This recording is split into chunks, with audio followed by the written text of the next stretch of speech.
జగన్ మాటల్ని ఇంకా నమ్మాలా?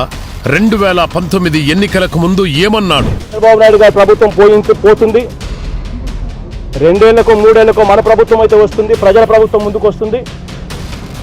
మన ప్రభుత్వంలో పూర్తిగా మద్యాన్ని నిషేధిస్తాం అని చెప్పి గట్టిగా కూడా చెప్తా ఉన్నాం. నెక్స్ట్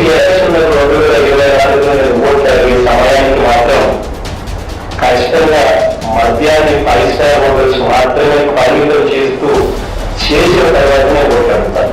బాధ్యత కలిగిన అన్నయ్యల ఈ ఖైదీ కన్నయ్య జబర్దస్త్గా నటిస్తూ ఇచ్చిన ఆ హామీ ఏమైంది?